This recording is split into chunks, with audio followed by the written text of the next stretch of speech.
Hi, I'm Elisabetta Franzoso from Barcelona. I am a life coach specialized in building wellness inside of you, inside out, relationships and confidence. I love talking and guiding people to find their confidence, because first I was not confident myself.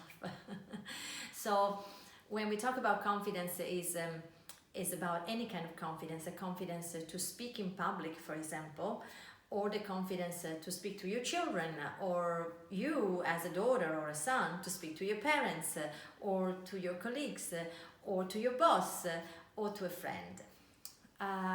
So we will talk also about confidence one day, but I'm here to follow through a guideline that I created recently. So I would like to talk about what is coaching in 4 dimension with a certain order. You will find these videos also on YouTube under the channel Elisabetta Franzoso, Get Into Your Groove. That name comes from the book that I published in 2008 in Singapore, Salesman Gets a Groove Back, a true story. And yes, you will be able to refer these videos also to your friends if you want, so that everybody can understand what is coaching in 4 dimension and why we should look at the 4 dimensions. So first of all, what are the dimensions that I talk to people? Is the physical dimension, the body, the intellectual dimension, the mental part of us, the thinking part of us, and the emotional dimension. These are the parts, 1, 2, 3, that belongs to us. And I talk about this also in the second book that is coming very soon in November. Let's Get Into the Groove. So that would be, really another important way to fix this idea that we are all made up of these 3 elements: body, intellect, and emotions. And then I love to guide people to deal with these 3 parts of us in relationship with others. And of course, others are in relationship with us. So last week I started to talk about the body. So this week is about the intellect, and the next week will be the emotion. And each part will have a different topic. So this time we will talk about the intellectual dimension, focusing on thoughts. Thoughts are very important because they cannot be seen. So when I'm in relationship, for example, I cannot see what people are thinking, and people cannot see what I'm thinking. So it's very important because relationships are quite complex when it comes to communication, and communication starts with our thinking.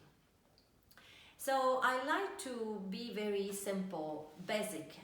Simplicity is one of my values, together with love and responsibility. I think that in my field there is so much that is said, there's so many books, there's so many certifications to be taken. And after 25 years of experience and work in this field and training myself around the world, I came to the point that, I came to the decision more than a point, that I want to keep simplicity when I teach, when I train, when I guide people.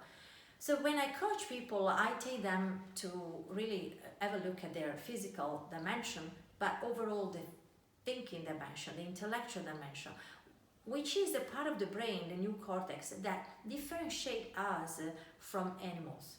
If any of you has a dog or a pet, a cat, for example, should know that we are like them. The only thing that differentiates us from them is the new cortex. This part of the brain is the thinking part, is the part that really creates trouble to us, because it's the part of us that can judge. Animals or pets cannot make judgment, and actually what they have is really the ability to be in the present.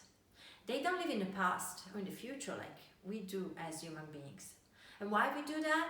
Because we have the new cortex, because we think. So sometimes when we talk about thoughts, we talk about a bad thought, a good thought, a fantastic, your thinking is fantastic, the way that you think is so beautiful, but all these are judgment, especially when we use good and bad.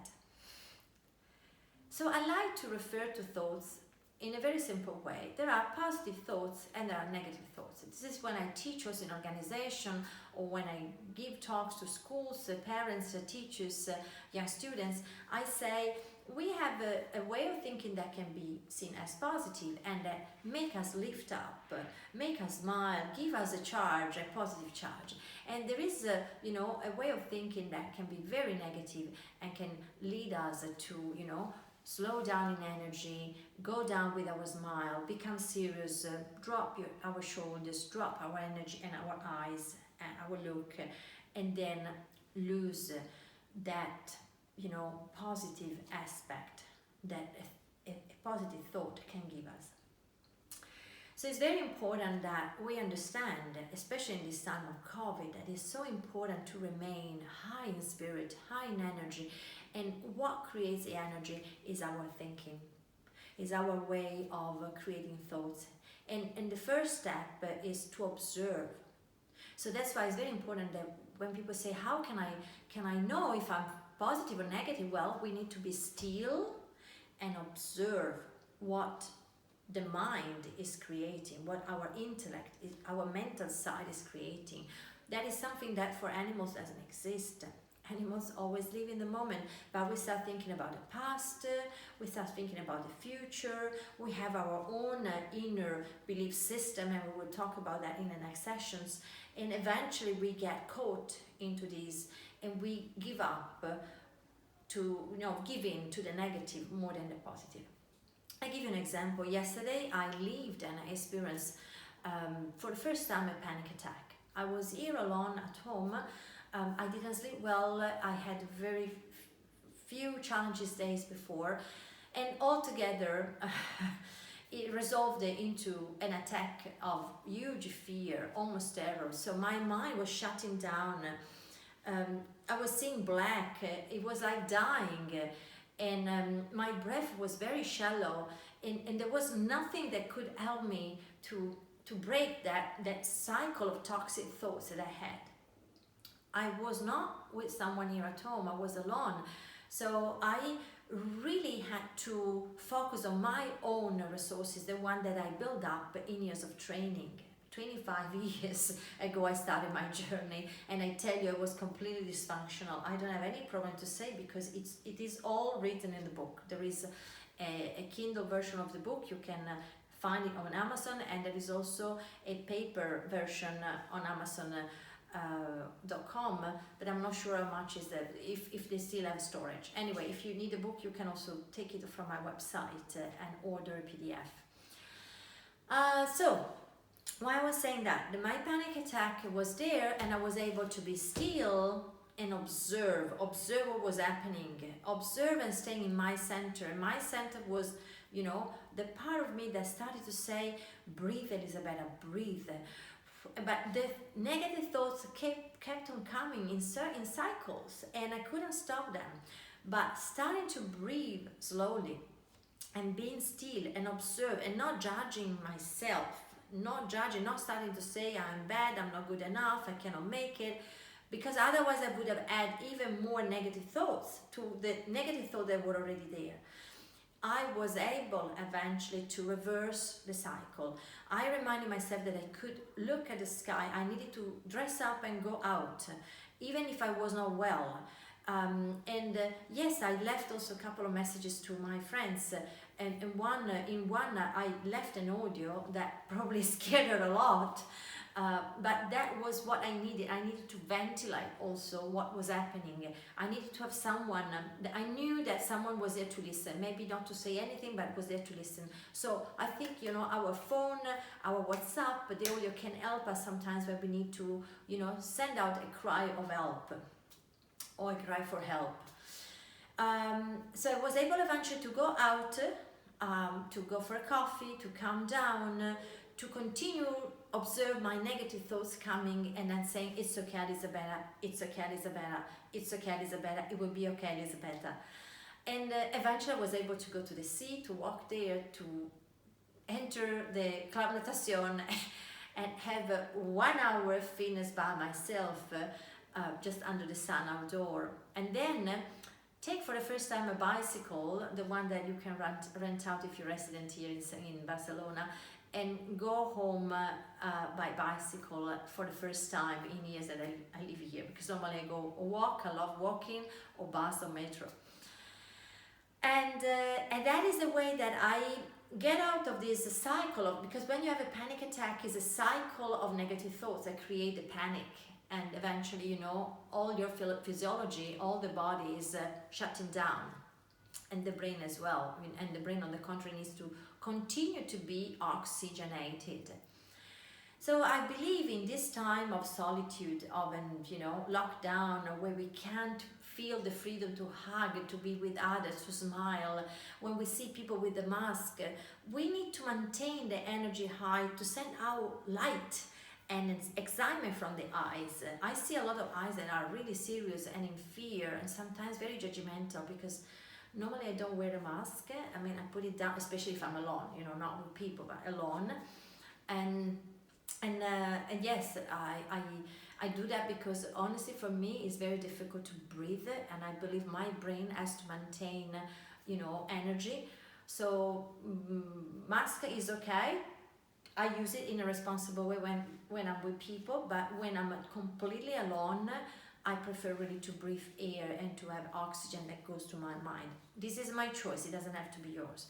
But remember, the choice is to be still. Number one is to be still and become the observer of our thoughts.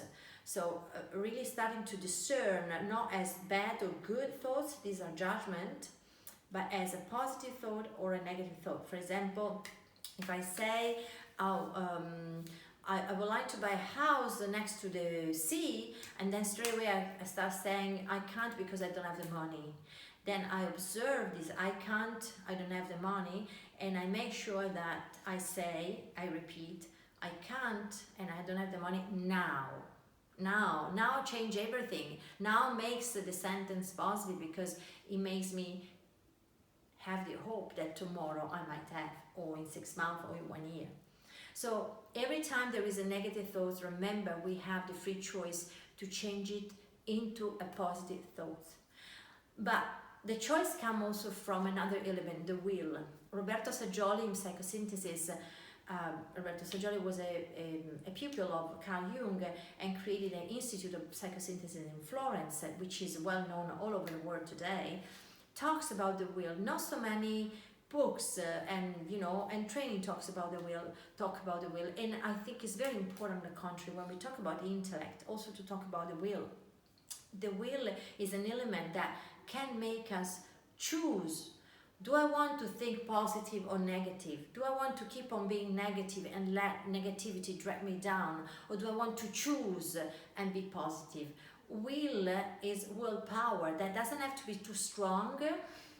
And I smile because I have a very too strong will.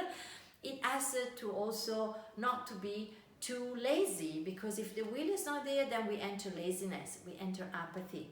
And so it's about finding a good balance. When I learned in India yoga, the teacher used to tell me not too much effort, not too little effort. So it doesn't have to be a strong will, but it doesn't have also to be a weak will. It has to be a will that is in balance, and that is also something that we need to work at. We will have also a session on the will, the power of the will, but for tonight I think we can stop here, reminding ourselves that there is no good or bad thought. There are positive and negative thoughts, and the way that I can eventually turn into positive when I see I'm in negative is about being still.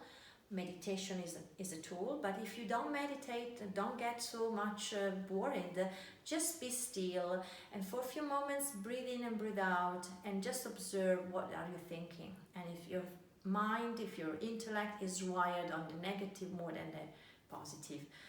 And of course, we have to avoid also watching too much TV and communication that is so negative sometimes, and choose to nurture positive thinking by listening to podcasts that give us good advice about positivity, and reading things that drive us to be more positive. But again, it's always a choice. First is realizing how much negative I am. And remember, this is a choice that we can all do at any age. 70, 82. People say, no, I can't because I'm too old, already is a negative thought. Actually, Dr. Bob Johnson, who is a British psychiatrist, when he wrote the foreword to this book, he said, if Elisabetta did it, everybody can do that. And so there's no excuse. No age is an excuse, and no other thing can be an excuse. When we want to be serious about change, we can. So, up to you now. I leave you here, and I send you a big hug from Barcelona.